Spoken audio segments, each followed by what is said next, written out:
les bendiga, hermanos. Le damos gracias a Dios por la oportunidad de tener este tiempo para compartir la palabra con ustedes. Vamos a hacer una pequeña oración para dar inicio a este mensaje.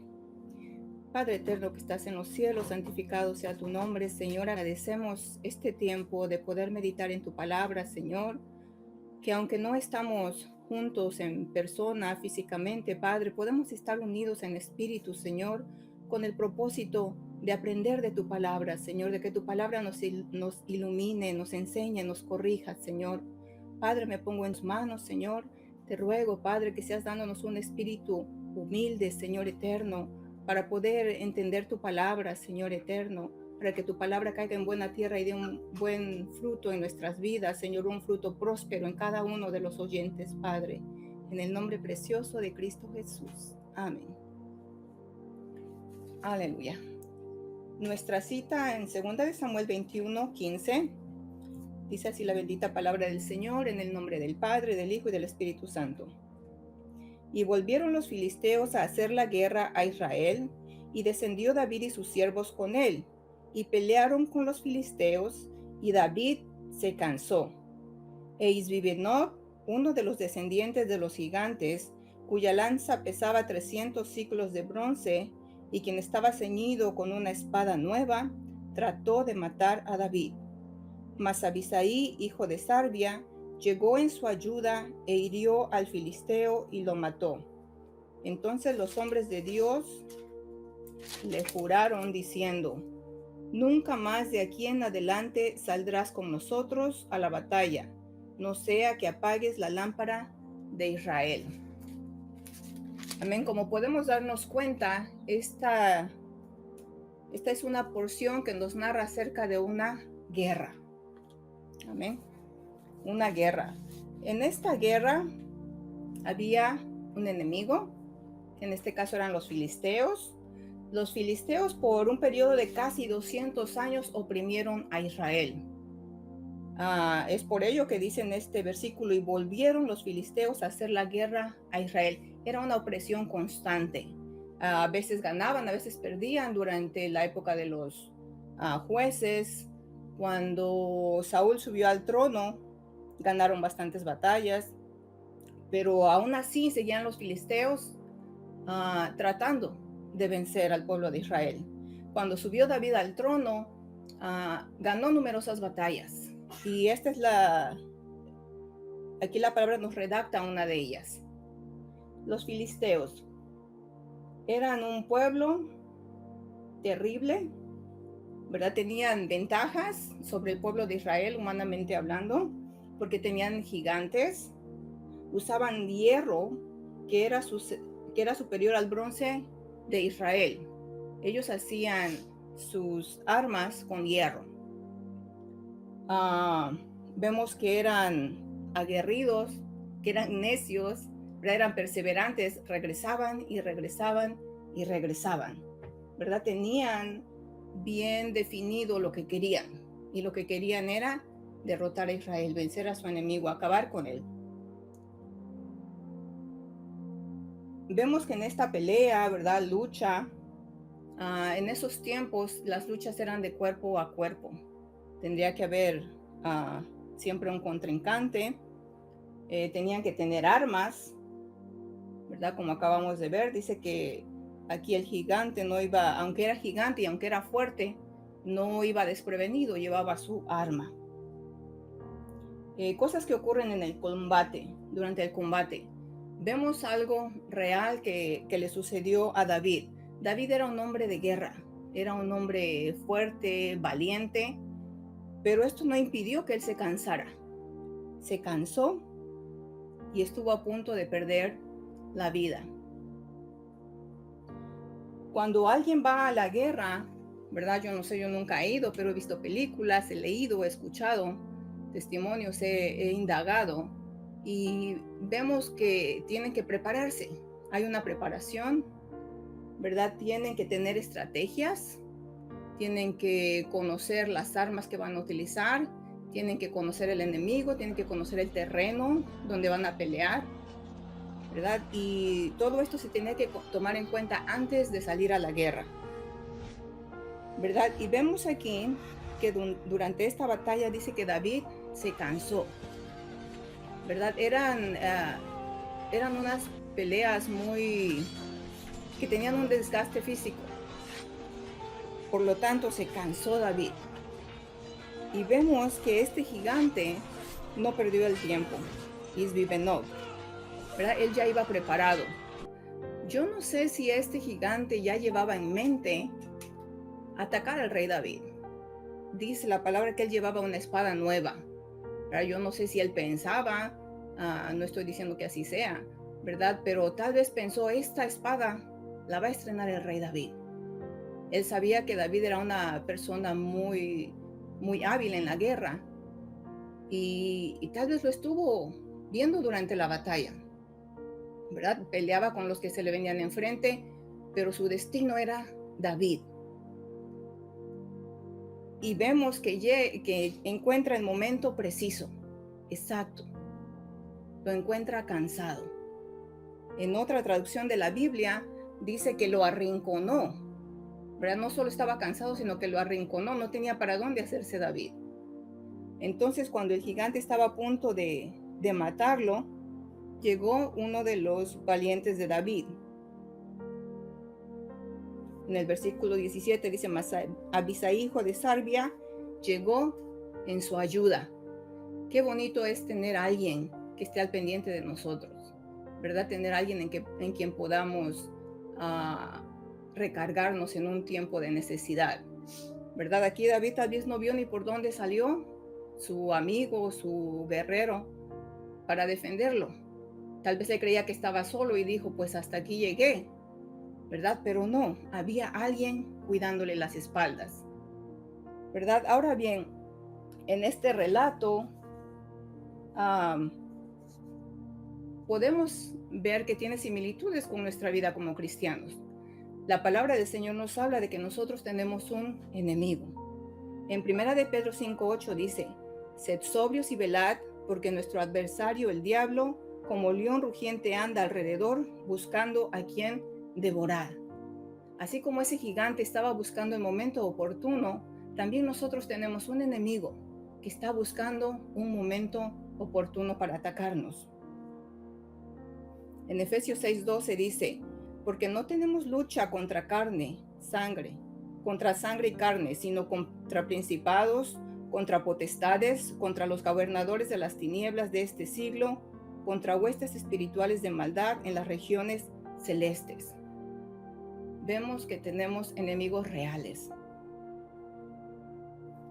Pero así como David iba preparado, David tenía que haber llevado su armadura, su espada, por lo cual también estaba cansado, era algo pesado, ¿verdad? Nosotros, el Señor no nos deja desamparados. En Efesios 6 la palabra del Señor nos dice que tenemos como creyentes una armadura, ¿verdad? Y nos habla acerca del yelmo de la salvación, la coraza de justicia, el cinto de la verdad, el escudo de la fe, el calzado del evangelio y la espada del espíritu. No vamos a entrar detalladamente a ver la armadura porque eso sería una clase tan solo hablar de ello, pero sabemos que es importante que tengamos nuestra salvación bien agarrada, que estemos seguros de que somos salvos, y no por mérito propio, sino por el sacrificio que nuestro Señor Jesucristo hizo en la cruz del Calvario. La gloria al Señor, que tenemos la salvación que nos ha sido dada por gracia. La coraza de justicia, sabemos que tenemos que actuar como cristianos justamente, porque alrededor tenemos un sinnúmero de testigos que nos están viendo. Tenemos enemigos que están viendo a ver qué error cometemos para atacarnos. El cinturón de la verdad. Tenemos que estar ceñidos con la verdad.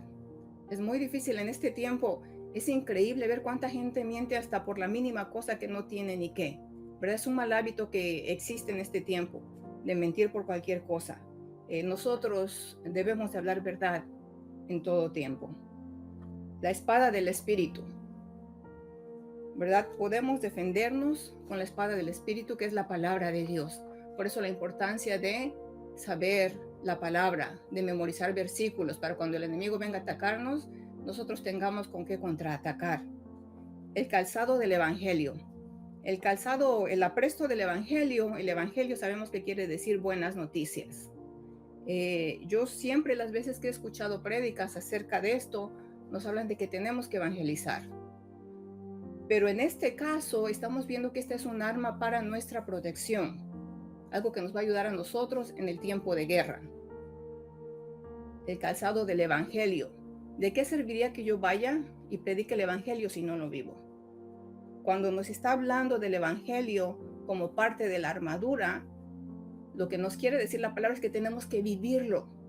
Usted y yo tenemos que esforzarnos por vivir el Evangelio que se nos ha sido predicado, lo que vino a predicar nuestro Señor Jesucristo, ¿verdad? El amor a Dios sobre todas las cosas, amar a nuestro prójimo, ¿verdad? El guardarnos de hacer el mal, el ayudar a quien lo necesite, ¿verdad? El buscar de Dios, ¿verdad? Claro que si Él es lo amamos sobre todas las cosas, lo vamos a buscar en todo tiempo, ¿verdad? Y usted puede leer en los 4 evangelios, Mateo, Marcos, Lucas, Juan, todo lo que el Señor Jesucristo enseñó, el evangelio que nos vino a predicar.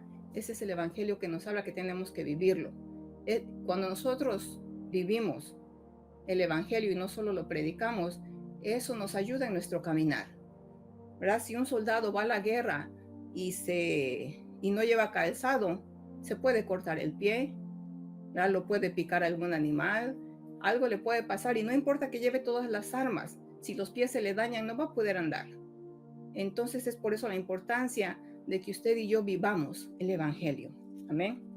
Les decía que vamos a dejar la fe para el último. Nos ataca con tentaciones, con desánimo, puede venir a nuestros sentimientos con tristeza, con culpa, con altivez, tratando de cansarnos, distraernos, y con enfermedades.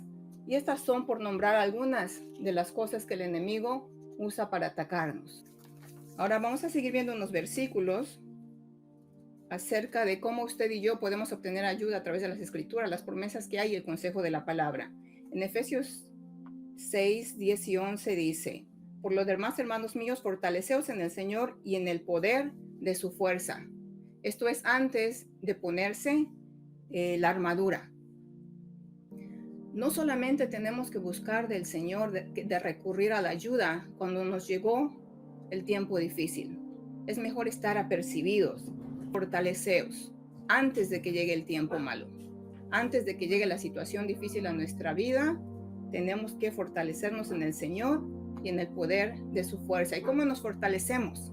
Estando en la presencia del Señor. Ir a la iglesia, no solamente a Dios se le ocurrió, ¿verdad? La palabra del Señor dice de que tenemos que buscar al Señor en todo tiempo. Amén. Para cuando venga el enemigo en nuestras vidas, nosotros estemos fortalecidos, estemos apercibidos, ¿verdad? La palabra nos habla en la parábola de las 10 vírgenes que ellas estaban preparadas. Ellas no sabían si esa noche iba a llegar el Señor, si iba a llegar al otro día el esposo, pero ellas estaban apercibidas, estaban preparadas. Nosotros tenemos que prepararnos de antemano, buscando al Señor, yendo a su casa, a la casa del Señor a alabarle, leyendo la palabra, en oración, en tratar de guardar nuestra conducta íntegra delante del Señor. Esas son cosas con las que podemos prepararnos. Amén. Y vestidos de toda la armadura de Dios para que podáis estar firmes contra las acechanzas del diablo. Hay veces que usted y yo no vamos a tener fuerzas para pelear, no nos vamos a sentir aguerridos, pero con el tan solo hecho de estar firmes, de no retroceder, podemos ganar una batalla. Amén. En Deuteronomio 21 dice: cuando salgas a la batalla contra tus enemigos y veas caballos y carros, pueblo más numeroso que tú, no tengas temor de ellos, porque el Señor tu Dios, que te sacó de la tierra de Egipto, estará contigo. Ahí vemos por qué el pueblo de Israel iba tan confiado a las guerras, a las batallas. No importaba que los ejércitos fueran numerosos, no importaba que tuvieran mala fama, ellos iban confiados, ellos iban creyendo en que Dios estaba con ellos. Mas, sin embargo, esto no quería decir que ellos iban desaprevenidos, que no iban preparados, ¿verdad? Ellos iban, en Proverbios 21:31 dice: se prepara el caballo para el día de la batalla, pero la victoria es del Señor. El hecho de que el Señor nos haya prometido victoria en nuestras vidas no quiere decir que no nos vamos a preparar. Nosotros tenemos la responsabilidad de prepararnos. Amén. En Deuteronomio 21, donde leímos: cuando salgas a la batalla contra tus enemigos y veas caballos y carros y pueblo más numeroso que tú, no tengas temor. Vemos que en los tiempos de David, ellos se enfrentaban a gigantes.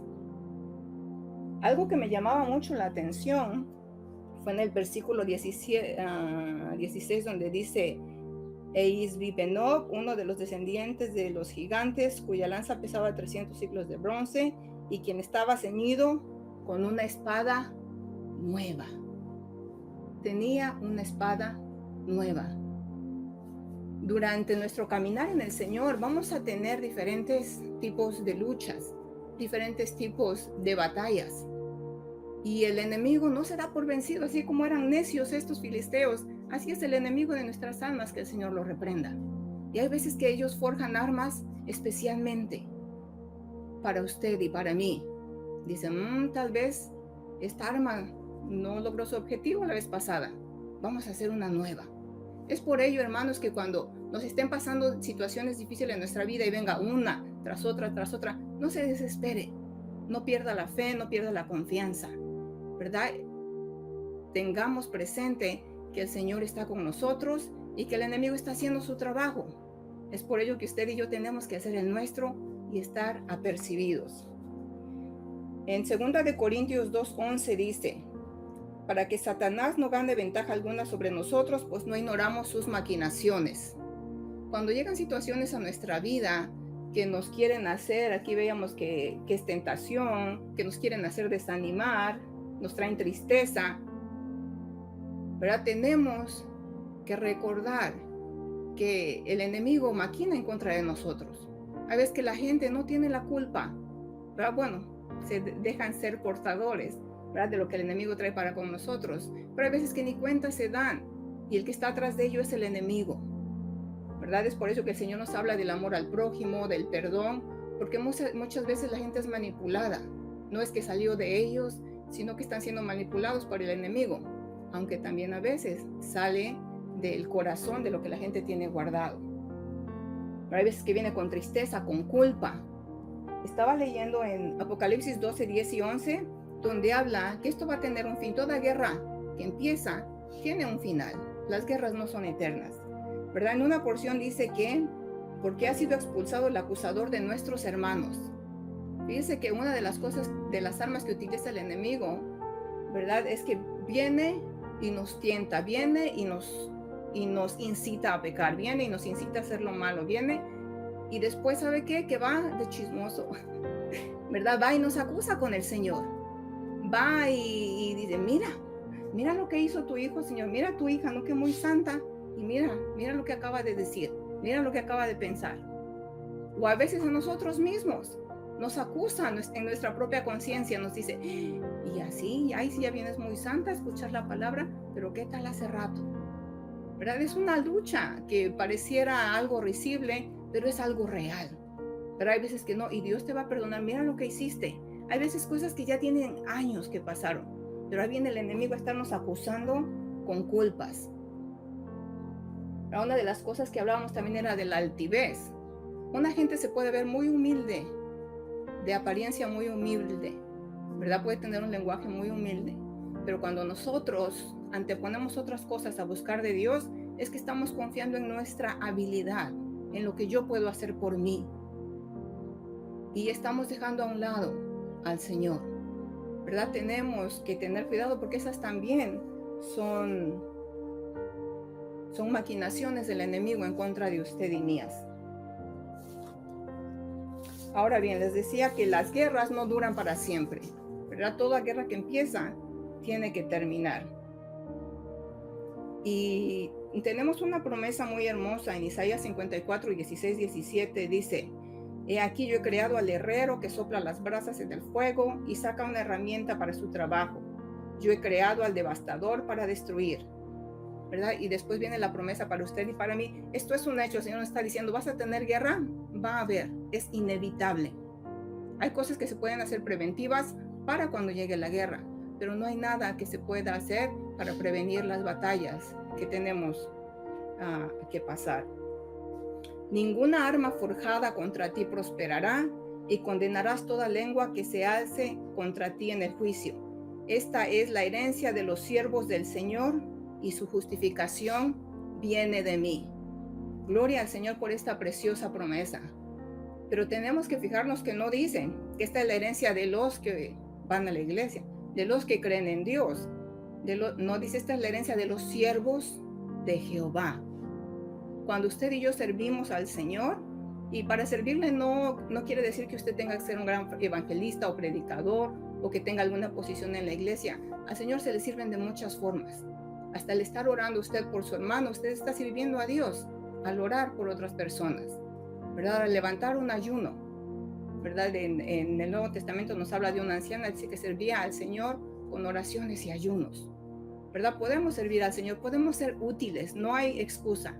Todos nosotros podemos ser útiles, podemos ser siervos del Señor, y cuando usted y yo servimos a Dios, entonces esta promesa se hace real en nuestras vidas. Ninguna arma forjada contra ti prosperará. No importa que venga un gigante, no importa que traiga una espada nueva en contra de ti. Mientras tú y yo permanezcamos firmes, esa arma no va a prosperar en contra de nosotros. Aleluya, qué hermoso es el Señor. Para culminar, vamos a ver en 2 de Timoteo 4:7. Dice la palabra del Señor: he peleado la buena batalla, he acabado la carrera, he guardado la fe. Por lo demás me está guardada la corona de justicia, la cual me dará el Señor, pues, justo en aquel día, y no solo a mí, sino también a todos los que aman su venida. Otra vez nos vuelve a mencionar la fe. Hermanos, tenemos que tener fe en todo tiempo. No importa cuántos hombres armados en caballo vengan en contra de nosotros, tenemos que tener fe, que el Señor prometió estar con nosotros, en no ceder. Sí podemos sentirnos tristes a veces, ¿verdad? O querer venir el desánimo, pero no es una condición en la que tenemos que quedarnos. Tenemos que sacudirnos esas cosas, reprenderlas y seguir adelante. Es hermoso como habla el apóstol Pablo: he peleado la buena batalla. ¿Verdad? Tú y yo tal vez hemos perdido algunas batallas y hemos ganado algunas otras, como le pasó a Saúl, ¿verdad? Con David, la mayoría de yo creo que no hubo rey que ganara y conquistara más que el rey David, ¿verdad? Él iba de victoria en victoria porque era un hombre justo, porque era un hombre íntegro, porque era un hombre que anteponía a Dios sobre todas las cosas, aún ante sus deseos, excepto una vez que sabemos que es muy famoso por eso. Pero imagínense si se pusieran a juzgarnos a alguien, a nosotros, las veces que le hemos fallado al Señor, ya sean algo pequeñito, mediano o grande, ¿verdad? Pero a David recalca mucho esta situación que pasó él, porque para lo íntegro que él era, fue algo muy feo lo que le pasó. Pero aún así, él fue un hombre medido, ¿verdad? La medida de él es la medida que el Señor pide para el ser humano, un hombre conforme al corazón de Dios. Amén, que le conozca, que le ame, que le sirva, que lo anteponga. Amén, que lo consulte. ¿Verdad? David, cuando iba a salir, él le pedía, ¿verdad? Cuando venga alguna situación difícil a nuestras vidas o una situación que no entendemos, podemos ir y decirle: Señor, esto es lo que está pasando, ¿verdad? Llevárselo, ponérselo de frente y dejar que Él nos dirija, dejar que Él nos enseñe. Su palabra está ahí para nosotros, para guiarnos, para instruirnos y aún para enderezar nuestros caminos, ¿verdad? El hecho de que seamos cristianos no quiere decir que nuestro caminar va a ser perfecto, pero ahí está la palabra, ahí está el Espíritu de Dios para volvernos a encaminar. Es un gusto, hermanos, saber que están aquí, ¿verdad? Esta es una palabra preciosa, espero que la guardemos en nuestro corazón y que el hecho de que estemos en casita y no salgamos mucho allá afuera no quiere decir que el enemigo va a estar de brazos cruzados. Él sigue trabajando, así es que nosotros estemos apercibidos, busquemos del Señor y estemos alertas. Que el Señor me los bendiga. Príncipe de paz, gracias por estar con nosotros. Y recuerda que el Señor nos lleva de victoria en victoria.